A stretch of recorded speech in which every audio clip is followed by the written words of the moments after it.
Hello, Internet! Welcome to LeeLive.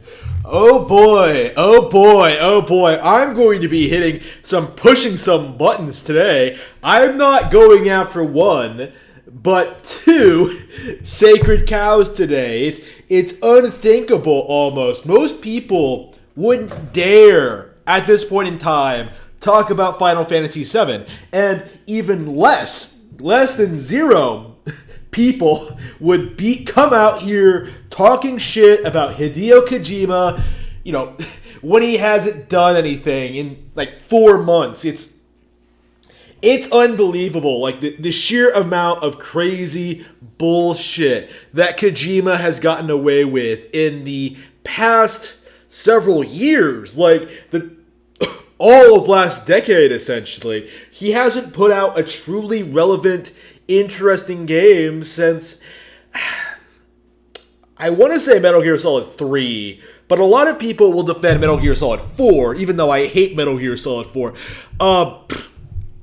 Metal Gear Solid 4, I think, was the end of it. I think that was the end of the golden age of Metal Gear, because ever since that point, I'll argue, Metal Gear Solid 4 is not a good game, but it's so difficult because it does, in spite of all of its problems, resolve a bunch of stuff that had been built up through the past 3 games, or the entire series up to that point. It was a conclusion to the series, so it's very difficult for me as a fan to come out here and say, Metal Gear Solid 4 is garbage. No, it is a bad game. I will always go after it for being a bad game, but there's this weird push. There is this weird push for me to defend it to a certain extent, that it did feel like, in spite of all of its problems, that Kojima at least tried to bring an end to the series, a fitting end to the series. It felt like they actually tried to give a shit, and it's been nothing but downhill since then.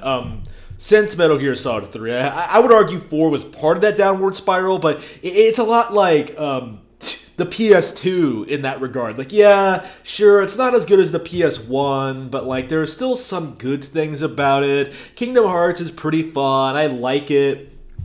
I like Final Fantasy X. Shadow of the Colossus is pretty cool. There were a handful of good games on PS2, but much like the PlayStation brand, Kojima has been slowly going downhill for the past decade with all of these terrible decisions, right? The terrible Metal Gear spin-offs, the Castlevania reboots, the treatment of beloved Konami IPs. Pretty much everything other than Metal Gear wasn't really being supported in that span of time between Metal Gear Solid 4 and Metal Gear Solid 5. We've only just now started to get new Contra and Bomberman games, and you can argue that those games aren't very good, but it does feel like Konami actually tried to put something out. I'm so reluctant to criticize Rogue Core to the extent that a lot of other people have done, because, well, Konami is trying to put out a new Contra game. You can argue it doesn't have a ton of resources, but it felt like they were trying. It really was like the Mighty Number 9, Kije and Afune. It's better than nothing. Than the nothing we were getting under Kojima, for sure. And then Metal Gear Solid 5 came out. And Metal Gear Solid 5, I think, is essentially the early PS4 equivalent of Red Dead Redemption 2, in which it was this super overhyped open world game from a beloved company and studio in a beloved IP, and it was a complete disaster. I really cannot emphasize enough how disappointed I was in Metal Gear Solid 5. Someone who hasn't even played Metal Gear Solid 5, because I saw the writing on the wall before the game was even finished. I'm shocked that more people don't bring this up now, but when Metal Gear Solid 5 first came out, when it was being hyped up in like 2013, 2014, Konami, and by extension Kojima, who was still working on them, had a very brilliant idea.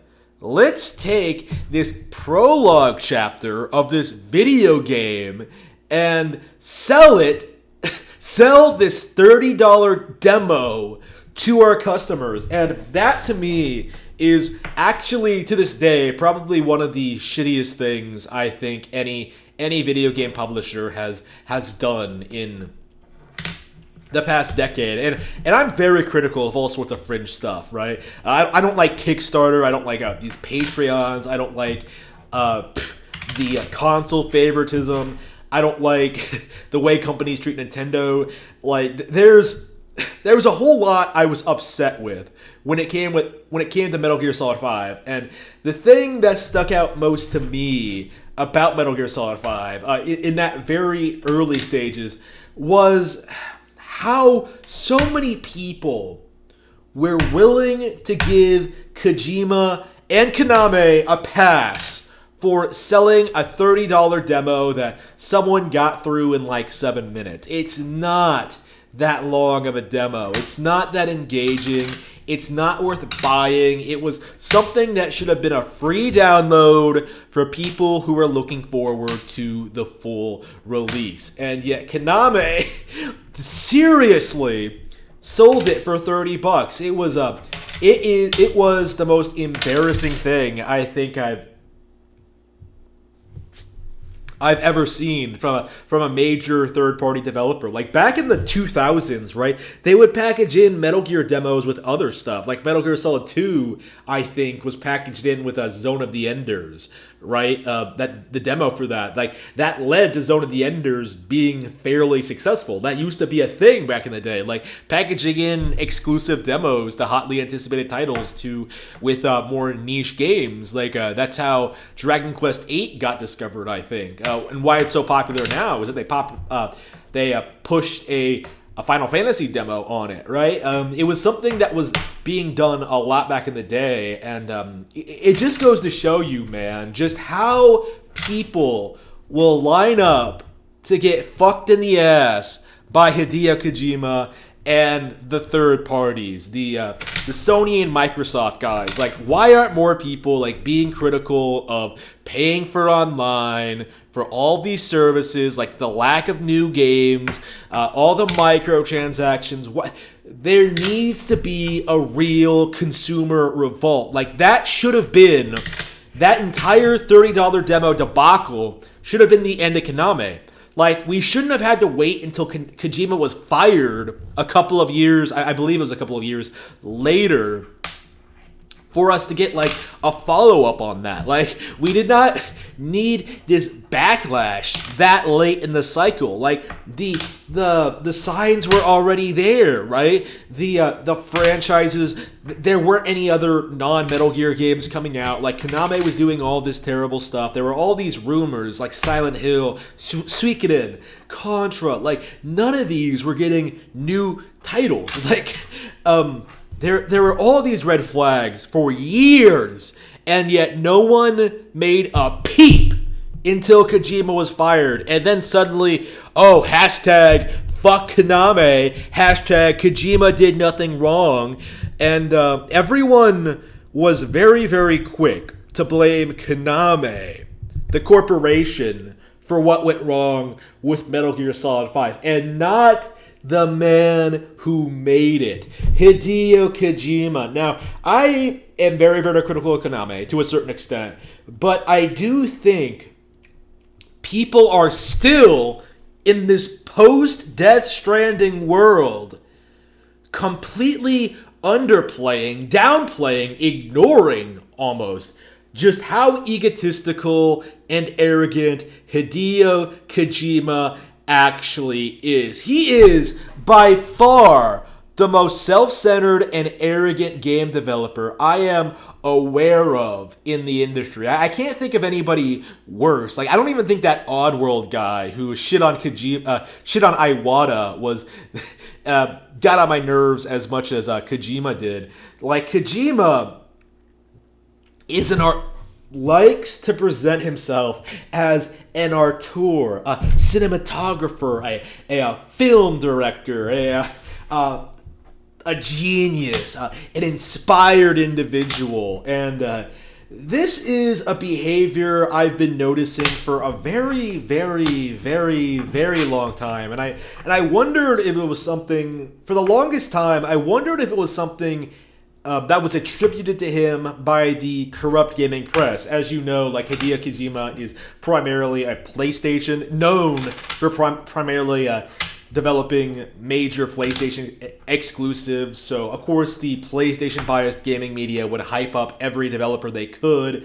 And because Kojima is really the only thing PlayStation has ever had to a really, really good creative lead, a well-known creative lead, they sort of created this image of him of being the guy, the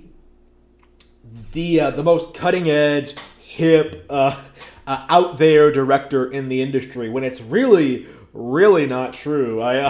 I'm appreciating more and more as I get older, like, the differences between real creators, like real talents, real artistic people, and frauds, right? Miyamoto, Kamiya, Shinji Mikami, Itagaki, like, all of these people are, to a certain extent, like, rather willing to allow other people to take credit for certain things. Like, you always see this being brought up in Miyamoto's interviews, where, like, he gets some award or someone's, like, praising him or something, and, like, he immediately, like, says, like, no, I am not the creator of Mario. Like, it was a team thing. Like, I came up with these ideas with the entire team at Nintendo. He's always very adamant about that. He always emphasizes that he's not the person who comes up with all of this crazy bullshit. Like, he's an important part of it, to be sure. Like, there's a reason his name is out there. But Miyamoto does not take credit for everything that Nintendo comes up with. And the thing that really sticks out to me about Kojima, modern Kojima, like, uncensored, unfiltered, like, Twitter era Hideo Kojima, is just the weird bullshit that he ends up, like, talking about on his feed. It's just unbelievable.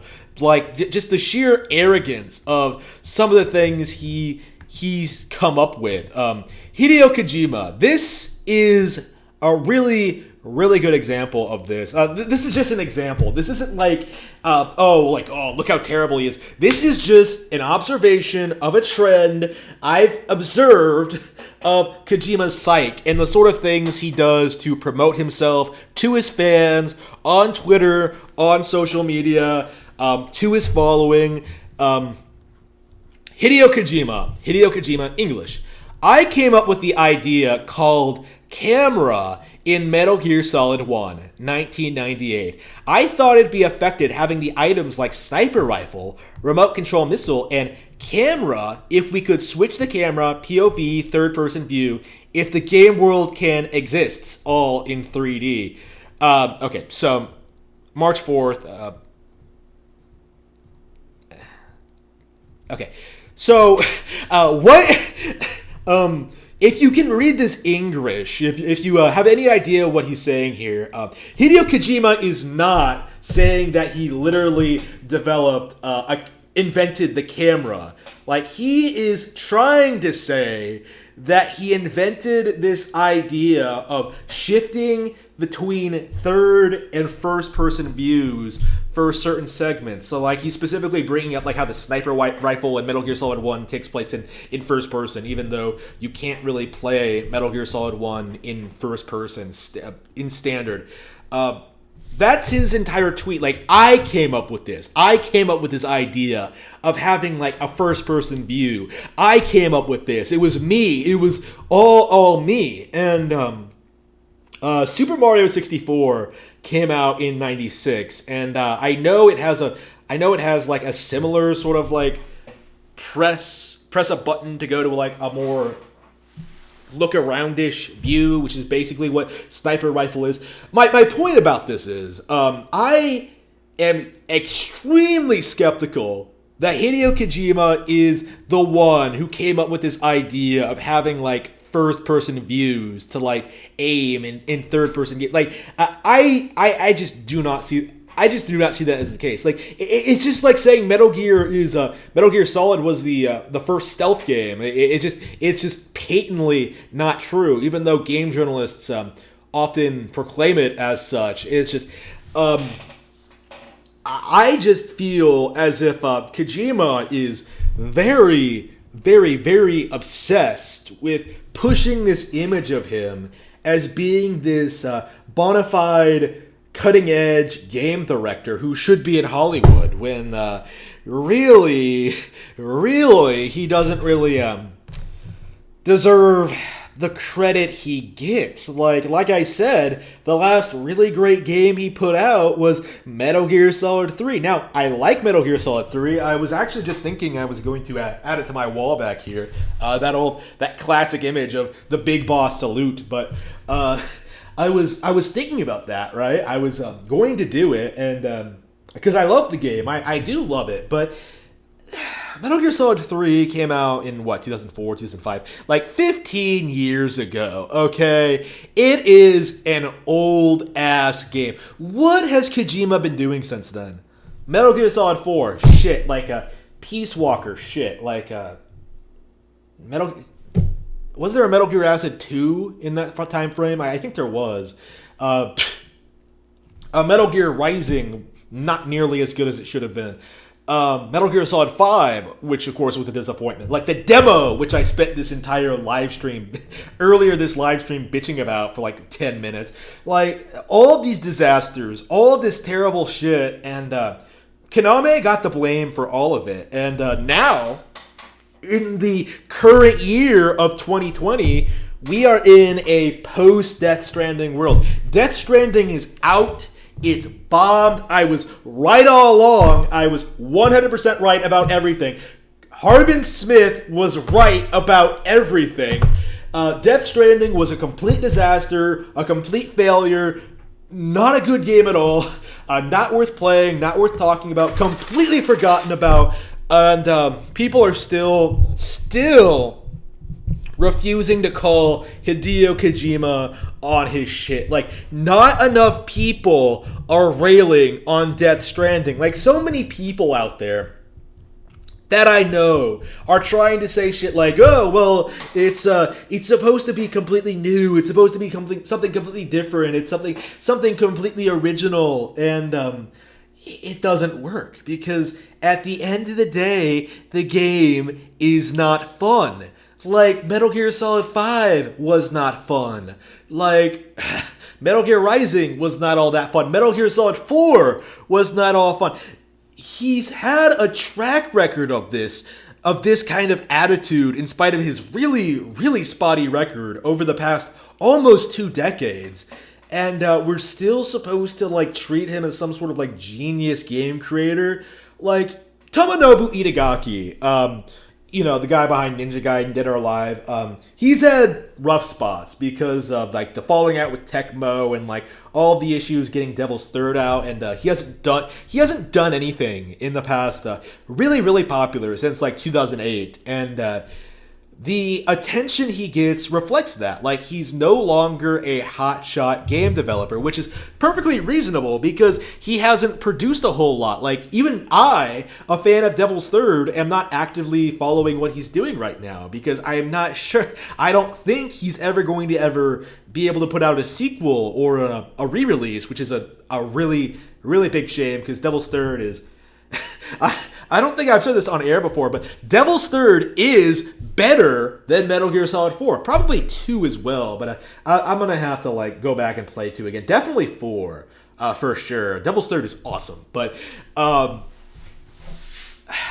he hasn't released anything really popular and cutting edge since Ninja Gaiden 2 or Dead or Alive 4, I think. Did that come out afterward? I actually don't know, but there's a reason people aren't talking about Itagaki right now, in that, like, he hasn't done anything, and yet Kojima is coming out here, still getting a bunch of retweets, like, getting all these interviews, winning all these awards for nothing. Like, I can't even go on Twitter anymore without seeing Kojima win more awards despite not doing anything. Like, what has he done in the past several years? Like, nothing. Like, Death Stranding really should have been a career-ending thing, to be completely honest with you, because it was that big of a disappointment among fans. But, that Sony money, that Sony damage control, that PlayStation Nation is still actively protecting Kojima from this sort of a negative input from critics, like from gamers, from people like me who are like not willing to sort of just eat up whatever Kojima shits on our plates. It's just, oh man, it is unreal. It is unreal. This is getting way out of hand. I really don't think Kojima has it in him to recover. I don't think he's ever going to put out another great game. He is going to spend the rest of his career, he's like, 55 now? He's quite old. He's going to spend the next 10 years of his career, maybe a little bit longer, trying to break into film. And I think that's going to be where it ends for real, in which this guy tries to make a movie. Like, imagine fucking like Mario in Princess Peach. Oh wait, did I take that down? I think I did delete that from my channel. Imagine this. Imagine going to like a movie theater and watching this. Come on. Let's go. Still have work to do.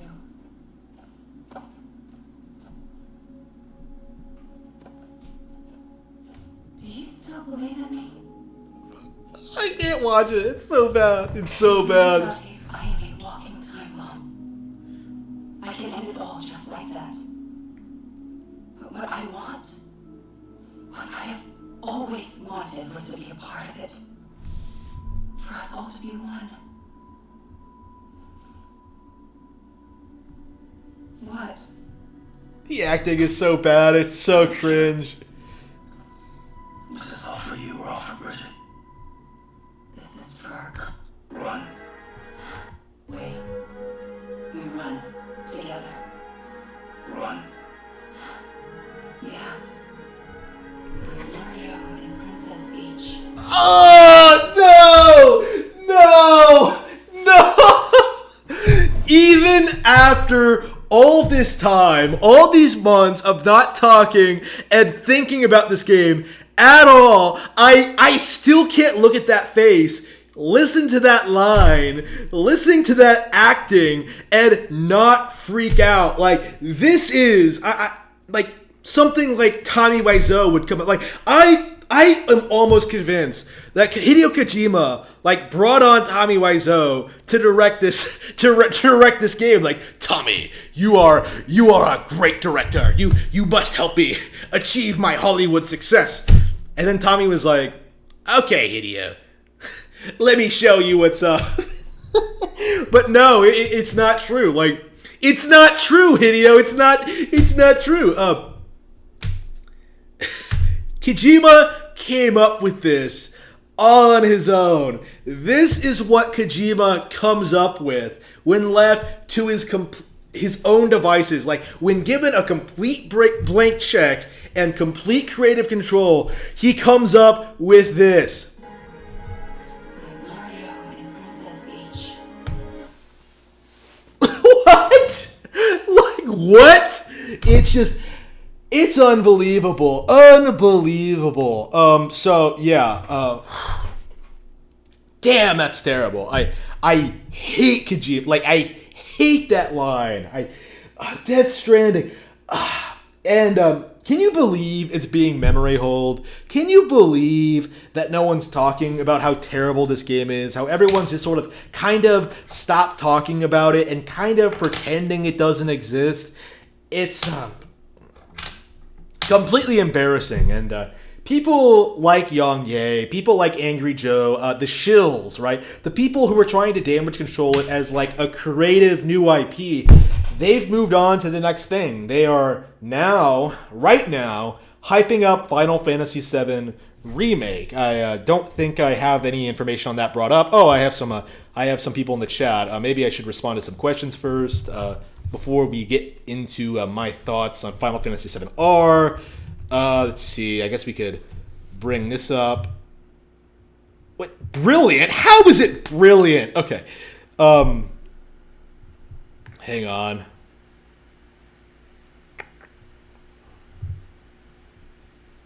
Who's this girl? I'm getting goosebumps. Hey, look at this handsome fella. Oof. Am I the only person that's shitting on this thing? Yes. Oof. Alright, so let's get to the chat before talking about it. Okay. After playing Metal Gear Solid 5, I took off my Kojima blinders and started to see him as the hack he is. You were not the only one. A bunch of other people, I think, were, including myself, I think, were really underwhelmed with Metal Gear Solid 5. Its attempts at plot, its attempts at surprising the player, its lackluster open world, like just being a complete disappointment all around. Like I don't think I've said this on stream before. Correct me if I have, but Breath of the Wild is what Metal Gear Solid 5 should have been. Like, a true evolution of the franchise with interesting new mechanics, and 5 did not even come close. Let's see. PlayStation's greatest mind is Kichiro Toyama, the guy who made Gravity Rush. Too bad all the Snowy boys ignored it. Yeah, I have heard Gravity Rush is very, very good. Actually, this is a true story. The only time I ever considered buying a Vita, a PlayStation Vita, was playing Gravity Rush at a Best Buy. Like, I played Gravity Rush 1 on Vita, and I was just, like, really impressed with it. I liked it a lot. Like, Cat was cute as fuck. Like, I liked the mechanics. I liked the visuals. I liked everything about it. It's just, the Vita is a Vita, and I was never gonna buy that shit. I definitely, how much is a Vita now? Can you still get one? Let me see here. PlayStation Vita.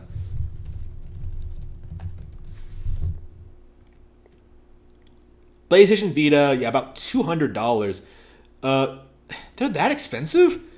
Really? For a fucking Vita? A console with no games? Like, a real console with no games. Not a Wii U, which was, like, an amazing thing. Like, an actual disaster of a console. The PlayStation Vita. I might get one. This is an embarrassing story. I'm not sure if I should tell it, but, I actually bought a PlayStation Vita game by accident. It's a really weird situation. Like, I had no idea you can do this. The PlayStation 3 allows you to go on the PSN store and buy PlayStation Vita games. So I bought a game I wanted to buy on PS3, and it was only on Vita. So I owned this game on PS3 that I can't actually play because it only came out on Vita. Like, I have no idea what was up with that. No idea at all. Maybe a PlayStation 3 version exists, and maybe I can convert it somehow, but I don't think so. I couldn't figure one out, and I was too lazy to refund it. It was like a cheap indie game. It wasn't a big deal, but it was really weird that they would have, like, allow you to buy a game on, like, a console that the game wasn't actually for. It just really confused me and really, really baffled me. Oof. Not a fan of the Vita. Okay. I kind of want to continue with this. I didn't actually look at the thread. Maybe not. Okay, so Final Fantasy VII R. I guess we could play some Final Fantasy music or something. Bring up some, I don't know, some kind of Final Fantasy related footage. Fantasy R. Final Fantasy R demo. Let's see. Is it dead? Yeah. Oops.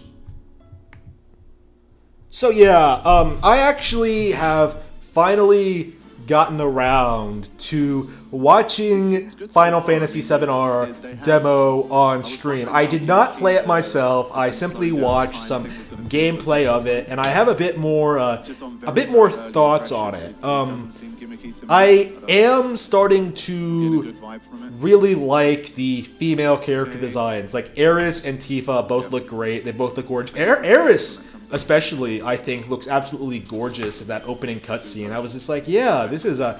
Aeris probably is one of my, really is a video game icon for all the right reasons. I don't really have a problem with Final Fantasy VII at all, or its legacy. I do like the original release quite a lot. It might be one of my favorite RPGs, actually. Again, I'm older now, and I'm playing, like, a bunch of games at once, but, like, I have noticed I am coming back to Final Fantasy VII a lot. Like, I do enjoy playing it a lot. I really do appreciate the world and the setting and the game. It's so much fun. I think it's a legitimate classic. I love that game. Good enough to be on Nintendo Switch. Good enough to be on Nintendo. That's my take on it. The decline had not set in by 7. It was 8 where like things started to go downhill, and then like 9 and 10 were sort of still pretty good, and then after that point it became a complete dumpster fire. So yeah, I like a lot of the character models. I like some of the ideas. Like they seem to have modernized a lot of it well. Like the cutscenes seem fine. Like it doesn't seem disrespectful to the source material or anything. Wait, what am I talking about? There are some things that are I think they did a fairly good job adapting this this segment here of Cloud going into the Mako reactor. My problem is the additions. My problem is like the episodic nature of it, like the combat. I think the combat is not very good. It looks really basic. It looks uninspired. Like it looks very, very Final Fantasy 15-ish. It doesn't look anywhere near as fluid or interesting as Kingdom Hearts. Like Kingdom Hearts, almost a 20-year-old game at this point, 18 years old. Kingdom Hearts 1 is legal. Kingdom Hearts 1 looks like it plays better than this. It looks like it has more weight to the combat. It looks like it has more strategy. It looks like it has more things going on. This game looks really, really shallow to actually play, and I think that's going to be more and more evident after we get a little bit further into the game. And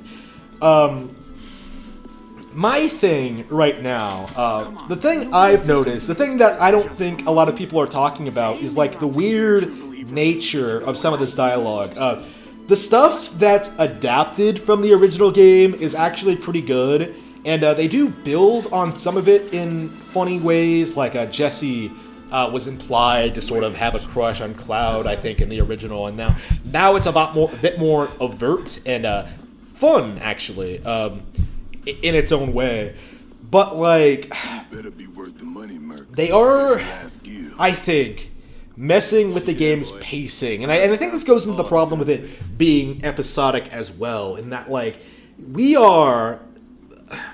here's the thing about Final Fantasy VII-R: they can't win with this. Either it's going to be too short. They're literally going to put out the 3-hour mid-year opening segment into this game, right? They're either going to do that, or they're going to pad the ever-living shit out of it. And, like, throw in all this stuff that doesn't need to be there, and sort of ruins the flow and pacing of the original game. And that's kind of what I'm expecting here. I'm expecting there's going to be a lot of issues with the stuff they add to this remake, because if you're not aware of how deep and complex Final Fantasy VII can actually be, one of the really interesting things about Final Fantasy VII that I don't see a lot of people talk about is how psychological it is. Like how Cloud is Cloud's entire character arc, I think, goes over most people's heads. Like most people don't realize, I think, I'm not even sure most people are even aware that Cloud, spoiler alert for a 20-year-old game, 23-year-old game. This game has been legal for quite some time. spoilers for a 23-year-old game. Cloud is not who he thinks he is. Like, he's not.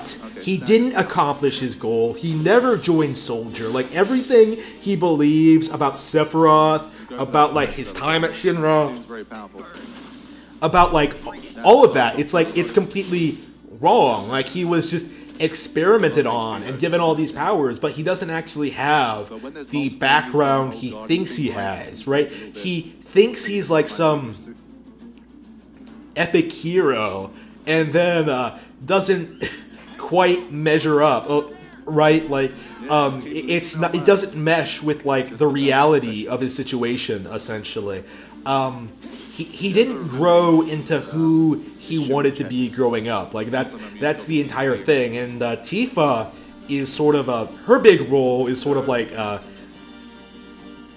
really emphasizing that, like really on. It's really amazingly well handled how they sort of built up like Cloud's sort of like ego and like his perspective on things, and how like it all turns out to be a lie, and it doesn't make Cloud a bad person. In fact, it's not his fault, as the characters grow to realize. But it's a very deep, complicated subject to tackle, or like a plot thread, and they already hint at it towards this one. In this demo, right? You can already see it happen in some ways. Cloud not knowing his age, his own age, for example.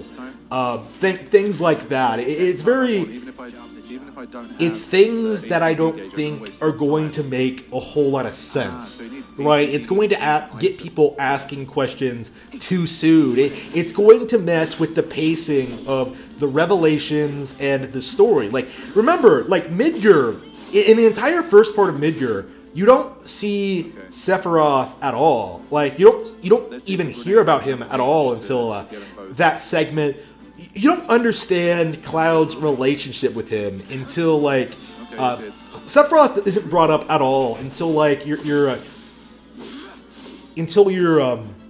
he's just some guy, essentially, like some legendary hero that Cloud admired when he was a kid. Like, you don't know that Cloud met him. You don't know what happened. You don't know exactly what the deal is with him. Like, he's just some name that's dropped, and then you start seeing it over and over. Then you get to the Shinra building, then shit gets real, then you like get those flashback sequences, you get that crazy shit of like Sephiroth like impaling that giant thing on that like rock or whatever it is. It's some giant like pointed object, like that crazy amazing imagery, and I don't think they'll be able to recreate that in this game. I first played Final Fantasy VII. Oh, shit. Like, not that long ago. Like, 7 years ago. Ever since then, it's been, like, this game, right, that I've really gone on to appreciate as being probably a high point in the medium of video game storytelling, because of like how it's able to balance all these characters. It's emphasize their place in the world, sort of like build up its themes and its ideas, and really deliver on them for the most part. Like, yeah, sure, I'll shit on like Cat Sith for existing, but for the most part, like all of these characters, other than Cat Sith, are like really fleshed out, really interesting. They have their own place in the world. And you even feel that they went above and beyond in some ways, especially on repeat playthroughs. Like, hearing that, like, Yuffie and Wu Tai, and how that was, like, that entire storyline is sort of, like, that entire side quest, it, like, pulls a lot from, like, real-world relationships between Japan and America post-World War II. Like, it's so compelling and so creative and so fleshed out.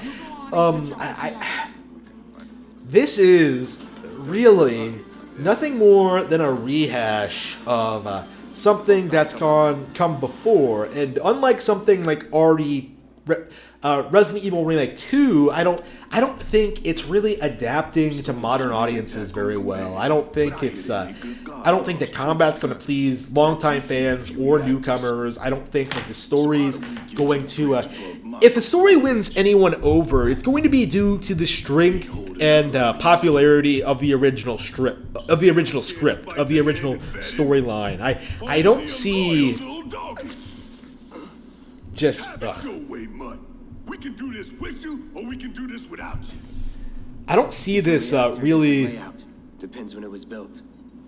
Never seen one like this, but I'll manage. Okay, Barrett's starting to show a little bit of the fury there.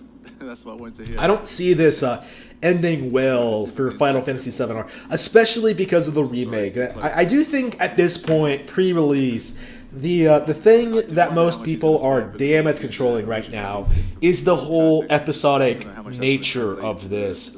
My expectation is that right now a lot of people are pushing this narrative that this game is going to be 50 hours long. Like, part 1 of Final Fantasy VII is going to be 50 hours long. Let me repeat that. Like, people are seriously on message boards saying that this game is probably going to be like 50 hours long, which is completely ridiculous. Like, they would have to make every single line of dialogue in this game like take 5 hours for that to happen. Like, my assumption is that it's going to be around like 15 to 20, and again, much longer than the original game. But I expect it's going to ruin the pacing. I expect it's not going to be like as engaging. I think the episodic nature is going to ruin the storyline. Essentially, things are going to happen too long, or they're not going to be emphasized enough, and we're going to see a lot more problems going forward. And we all already have talked about a couple. I've talked about like Shinra destroying their own reactor on this channel. Actually, they've changed. It is confirmed that they have changed certain plot threads, certain plot elements. So we're going to have to see just how terrible the actual butchering will be. But it's not a one-to-one remake. They definitely have changed certain things, and those certain things are going to alienate fans of the original. My recommendation for everyone who owns a Switch is go ahead and play the original. It is a classic. It's available on Nintendo Switch. Right now, I'm actually playing it to a certain extent. I'm really enjoying it. I love the game a lot, but we will have to see. Let's see. All right. Oh wow, lots of chats. Yeah, let's get these read before the next topic. What was my next topic? Was I just talking about whatever? I think it was a whatever topic. The first two is what I really wanted to talk about. Let's see here. Watership Down. Oh, My Hero Academia. Yeah, I guess I could talk about that.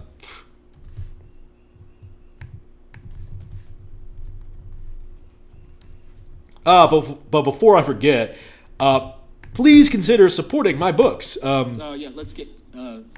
They are available for purchase now on Amazon. Very, very video game inspired. I'm sure any Final Fantasy fan, any Metal Gear Solid fan will love them a lot. Again, I love the classic entries of these games quite a bit, and I would be very, very honored if you would check them out. And my new project, Rabbit Hole, is coming soon. Martial arts drama. A political drama, I should say. Ooh, investigative journalism. Beating people up. Sort of being oppressed by society. Should I say anything more? Not today. But Rabbit Hole is being worked on. I am now 20,000 words in. I am getting work done on that. And it is fantastic. I'm super, super hyped for that. All right, so let's get to the chats here. Let's see. The Silent Hill franchise was better, at least when it comes to games published by Konami. I'm inclined to agree, to be completely honest with you. I'm not a Silent Hill fan, but, I get the impression that Silent Hill fans generally like all 4 of the classic Silent Hill games, of course, being 1 through 4. 2 is still today hyped up as being one of the greatest horror games of all time. I would really love to play Silent Hill 2. It's definitely on my list, but they have not released it. So I'm hoping that Nintendo gets Konami to re-release it on Switch, a proper re-release on Switch, so I can experience this game and tell you what I think about it. But until then, I'm not a fan of Silent Hill 1. I didn't like that one too much. I'm hoping 2 is the one I really, really want to play. Maybe I'll go back and play 1 if I'd like to a lot, but let's see. Kojima going to film is like Lily Sink going into actual comedy. I don't know who that is, but okay. Except the ones we don't talk about. Death Stranding swept under the carpet. I am not getting a Vita. You and everyone else on the planet. Honestly, Vita has been dead for years. I can't blame people who did not buy a Vita because they had no support. And the games ported to the Vita suck. Final Fantasy Legacy depends too much on Final Fantasy VII. It's not that good today. Square is... I said this when Final Fantasy VII R was first announced. Square has legit just played the only card they had left. Like, the only thing that could possibly get their old school fans invested in the Final Fantasy brand was a Final Fantasy VII remake. And they have dropped the ball.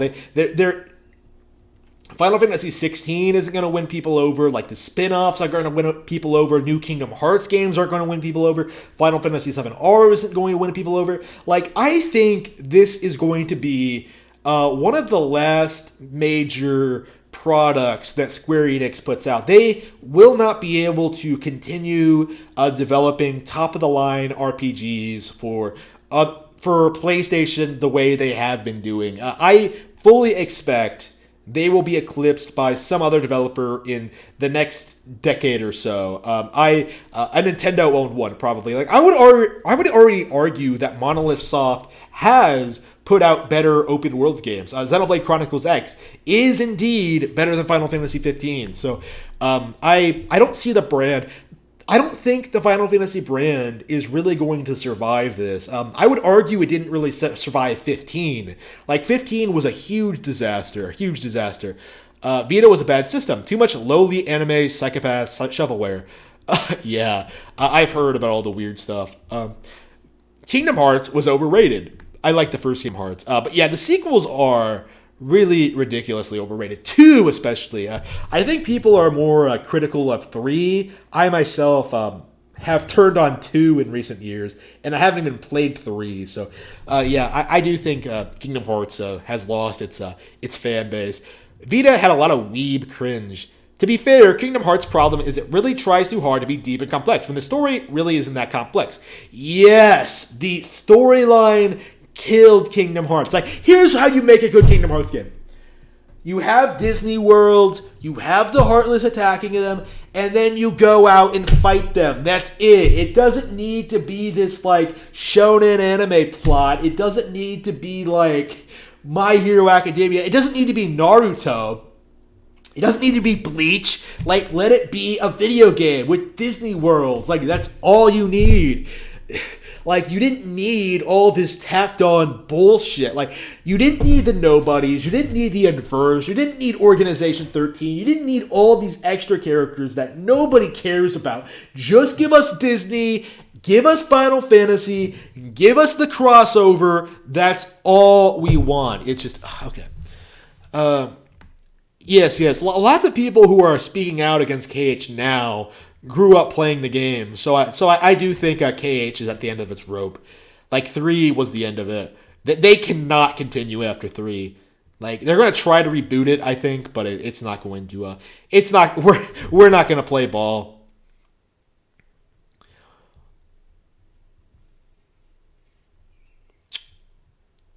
Yes, I have played Shovel Knight. It is a great game. Twitch streamers and indie critics are making bad games popular, and then people are tricked into buying them during eShop sales. There needs to be quality control. I agree to a certain extent. I'm having next to no problems avoiding bad games. I guess I must have like a really good mythology for picking out good games. My suggestion is to like look up everything you buy on the eShop online. Like if people are talking about it, or like if it has gameplay footage, like it's probably not terrible. There are some exceptions to that, like Stardew Valley was pretty awful. I've bought a lot of bad indie games on Switch, but it's really just a matter of just picking out what you're really interested in. Shovel Knight is serviceable, but it's overrated. I really like Shovel Knight, but I kind of agree. I didn't like people saying it was the best game of 2014.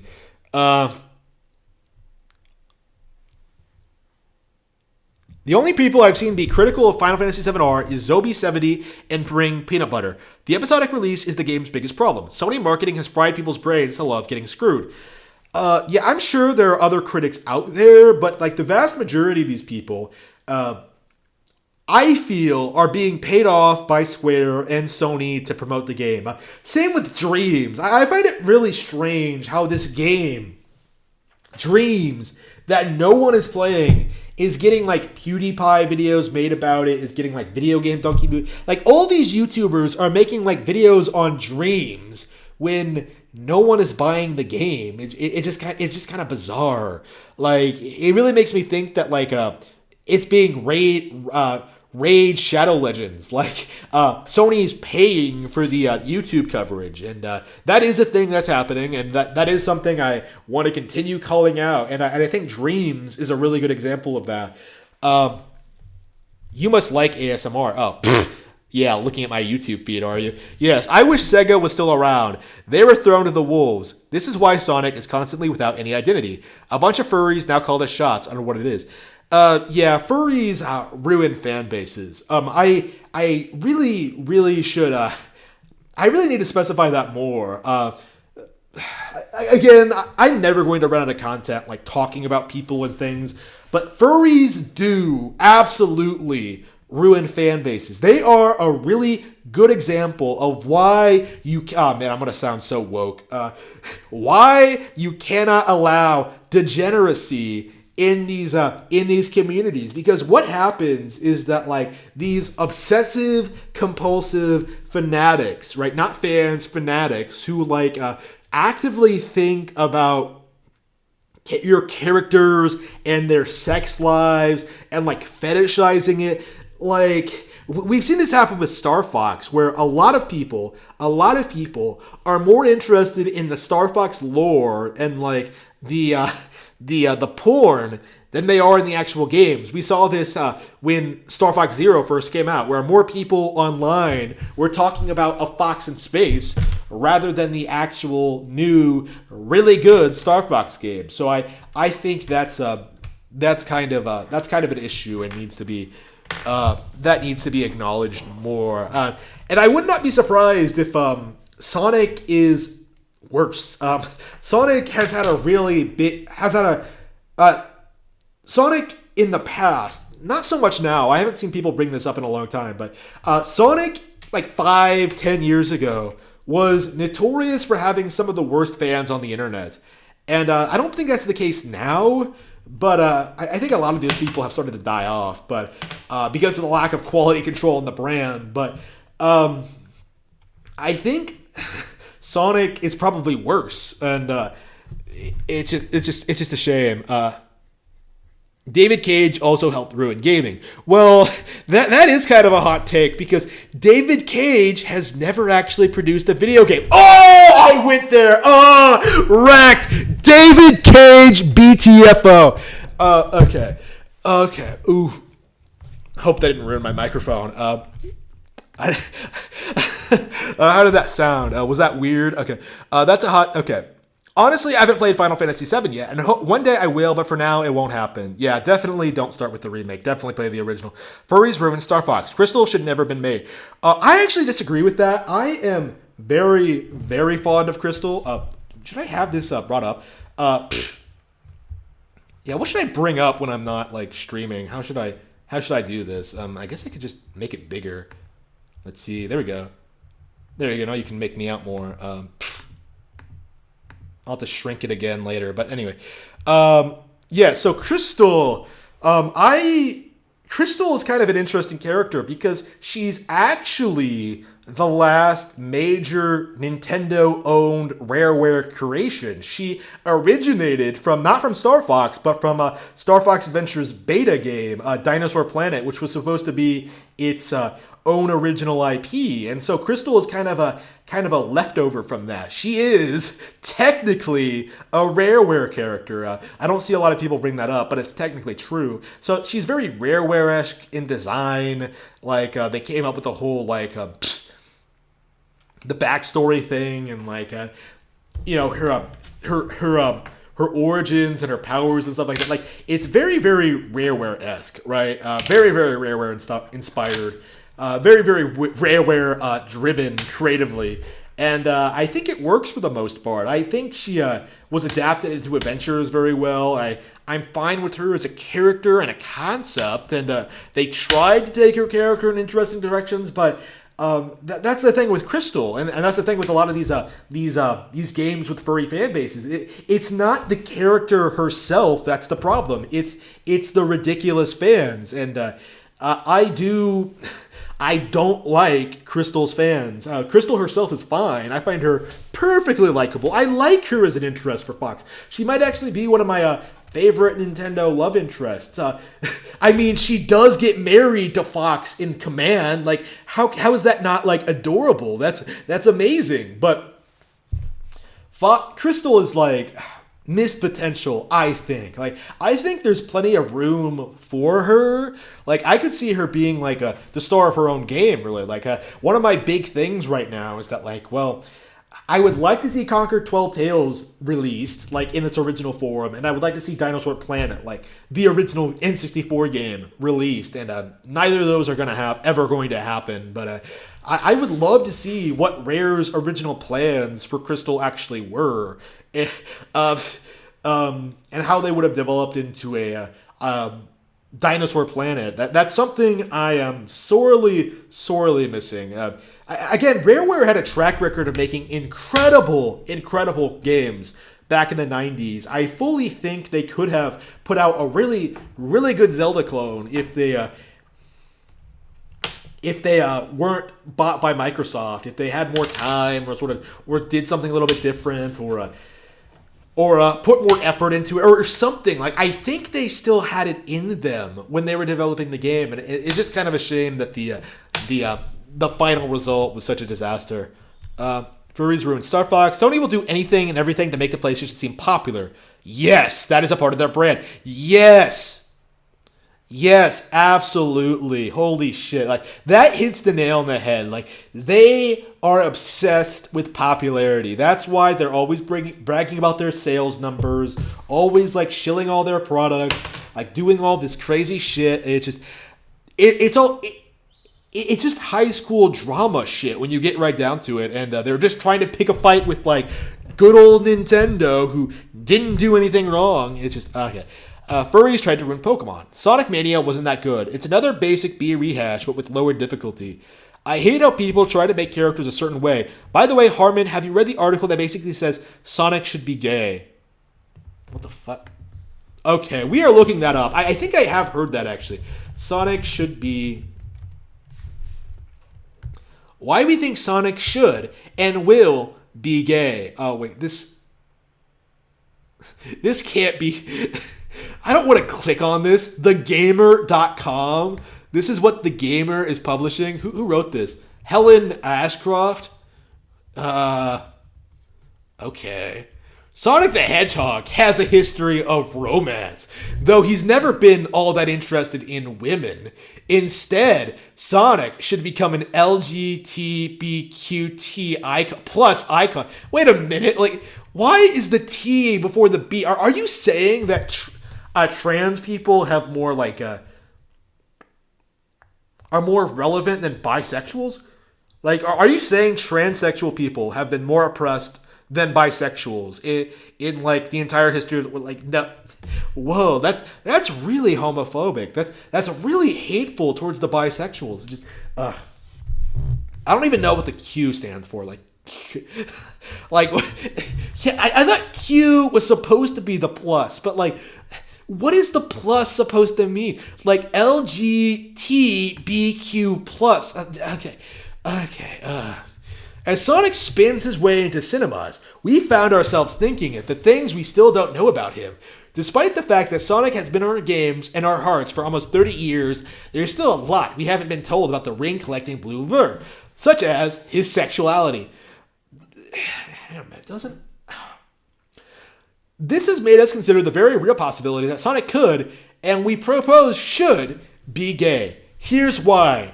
He's never been that interested in Amy. Okay. So, if you don't like a stalker, if you don't like the underage stalker that only wants you because you're the coolest thing in Sega's lineup, like the Sega mascot character, like that makes you gay. Like, you have to want to smash every girl that takes an interest in you. You have to go out. Sonic hasn't been reminding people that he's not heterosexual lately, so he could be homosexual. Just holy shit. Over the years, Amy Rose has made it her mission to bag Sonic as husband. She considers herself his girlfriend, chasing him through the games and keeping him safe. However, we propose that she's always been far more into him than he is into her. No! Say it ain't so. How did you come to such a radical conclusion?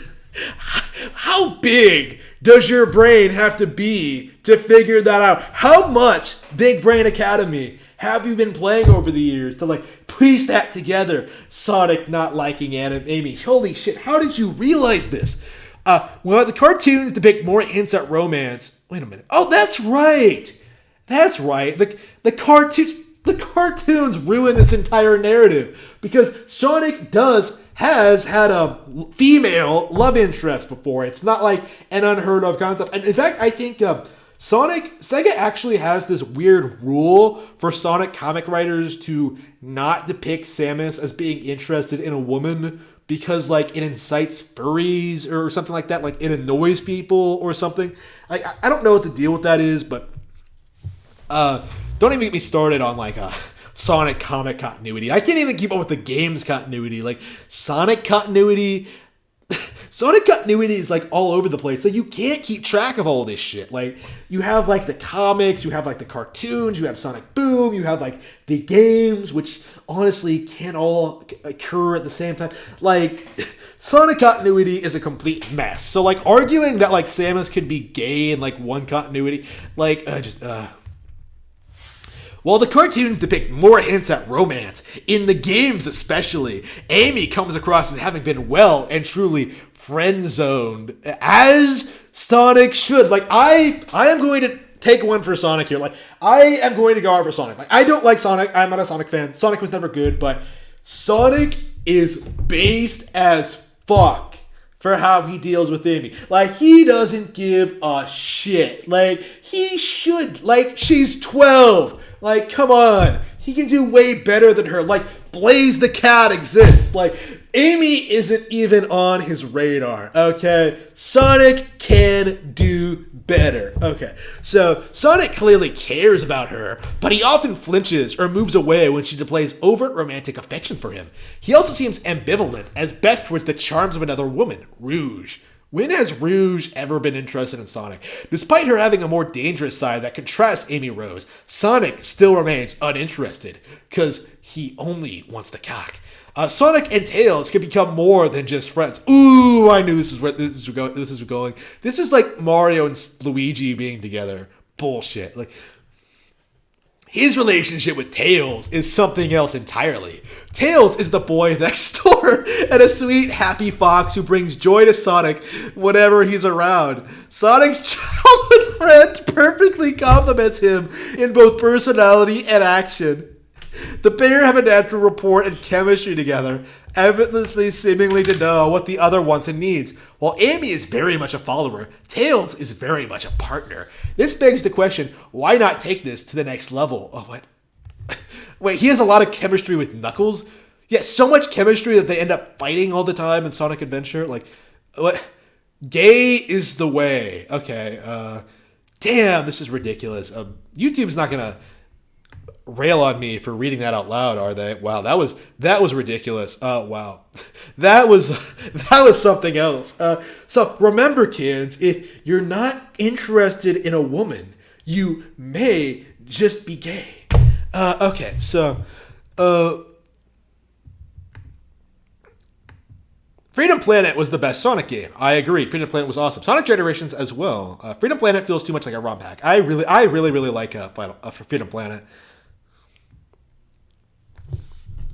Yep.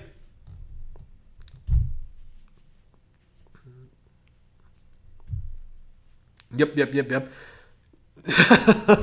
Yeah, that was ridiculous. That's the article. Okay. Yeah, I am definitely not a fan of that sort of like, oh, let's make this character gay just because it's really cheap and fake. And all right, man, I've been streaming for an hour now. I was going to talk about My Hero Academia, but I guess I could wait until tomorrow to give my thoughts on it. I guess I'll go watch it some more. I guess I could give my real general thoughts on it, so it's not false advertising. I probably really shouldn't be streaming for like hours at a time. But yeah, My Hero Academia is an anime that I've been watching for about a year now. I've been getting caught up on it. I have Funimation now. It's the first show that I'm plowing through. I'm getting to I think about halfway through to the point where it's being updated. Like I'm almost up to date, I should say. I'm not sure how you say this in anime terms. Yeah, I'm almost at the point where I've watched every episode that's already out. So like I am getting caught up on it, and I am enjoying it quite a deal. However, it is. I think it's safe to say now that I'm like 50 episodes in, it is not one of my favorites. I do think it is a step behind like One Piece, Yu Yu Hakusho, Hajime no Ippo, even Rurouni Kenshin. I think I liked a lot more than this. I don't think I'm super in love with this. There are plenty of things I like about it. It's fun to watch, and like I like a lot of the ideas and the creativity, but I think it suffers from the same problem that a lot of these manga tend to have, is that like they're being updated too quickly, and they don't really have enough room to sort of like experiment with different ideas and do something different, and sort of really flesh out the story and make it really engaging. I do think the weekly schedule really crushes a lot of these artists. Generally speaking, a show is going to be at its best very, very early on, and then it sort of like trails off. It stays about as good and then begins to trail off near the end. It starts losing people. I've been noticing that a lot, especially with these longer shows. Yu Yu Hakusho, the first half is one of my favorite animes ever, but the second half is complete dog shit.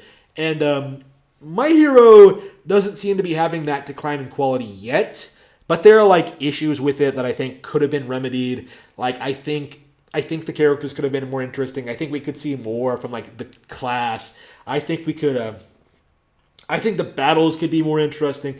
Like, Mob Psycho was better. One Punch Man is way better than it. I'm way more of a fan of One Punch Man than My Hero Academia for sure. Like every fight in One Punch Man is like better than the best in My Hero, I would say.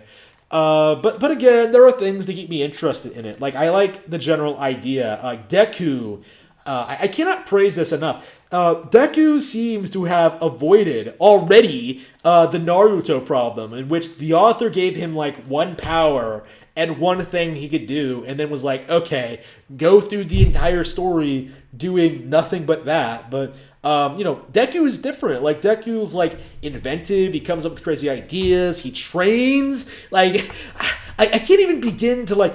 I don't remember any sequence in Naruto where like you actually see Naruto training. Like he only does like the Shadow Clone thing at the beginning, and that's it. Like he doesn't do anything else other than like beat up Sasuke and like fuck around. Like and there's not enough training in Naruto, but like My Hero Academia does so well at like building up the characters, like showing off where they all are, like the weird way they can use their powers, and it feels like all the side characters do matter to a certain extent. Like it's amazing how in My Hero Academia they could be somewhere doing something and be like, oh, our classmate, our minor character could be this minor character could be a huge help to us in that situation. It's not like Naruto where you just like, okay, we need to have Naruto fight something, or we have to have Sasuke fight something, or otherwise nothing's gonna get done. It's like you actually get this impression that like things are actually happening. It's just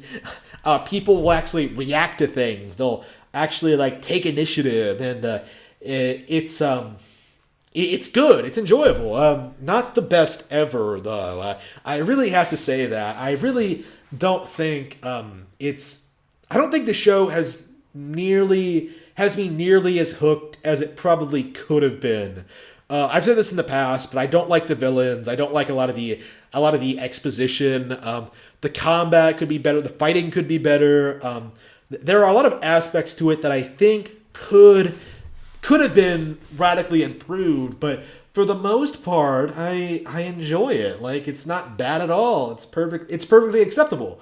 I'm probably only going to keep watching it for as long as it remains popular. Like, I'm interested in seeing when the drop off actually happens. I'm interested in seeing if that happens and how that happens. And but I haven't heard about any complaints about that, so I think it's going to be all right. We're going to have to see, and we'll see. Maybe it'll get better with time. Who knows? Like, the final episode of Yu Yu Hakusho, when they actually wrapped everything up legitimately, that made the entire second shitty half worth it. So, for me, at least. So, maybe My Hero will be the same. It'll blow me away in the end. Again, I need to get caught up on like some of the great shows. Like, I need to finish watching shows. I say shows, but then like my mind immediately jumps to like, oh yeah, I sat through half of Akira, really liked it, and then never finished it. Like I want to watch Speed Racer, I want to watch like Full Metal Alchemist, I want to watch like all this shit, get caught up on Mob Psycho, watch One Punch Man season 2, watch all this stuff. There's a lot of stuff I need to watch, and I am getting caught up. I do plan on talking more about anime in the future. Again, big One Piece fan, going through the entire manga for the first time. Really looking forward to that. One Piece is great. Reading more manga. I have this Junji Ito thing that I haven't even looked at here. Getting into comic books, lots of stuff to cover going forward. I'm really, really excited. So hyped. Oh, man. There's so much to talk about and view, and I can't wait to share my thoughts with you all. Billy Hatcher and the Giant Egg. Yes, that is one of those GameCube games that I need to pick up. Sonic's better games as of late, unironically, all involved Nintendo. Yes, that is true. Yeah, Jet Set Radio, Shenmue, Crazy Taxi. Sega is great when they get away from the old lineup. Funny you bring up Shenmue.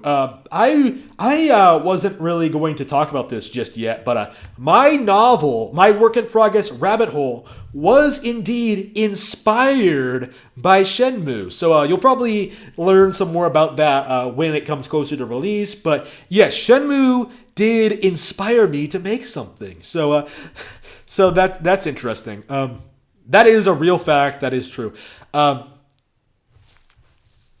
GBA Sonic, it's time to retire Sonic. Let's see. You should check out Serial Experiments Latin, top class anime. I have so many shows to get caught up on. I'll listen to recommendations, but currently I am dedicated to getting through my backlog. Yeah, Shenmue 3 was a complete disaster.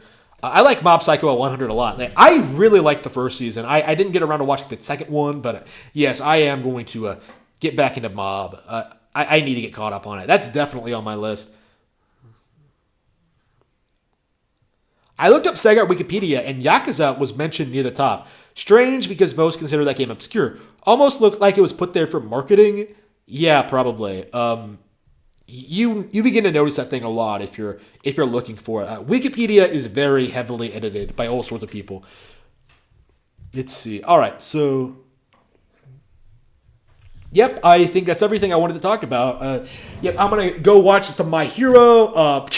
Probably listen to some more ASMR, a lot more ASMR.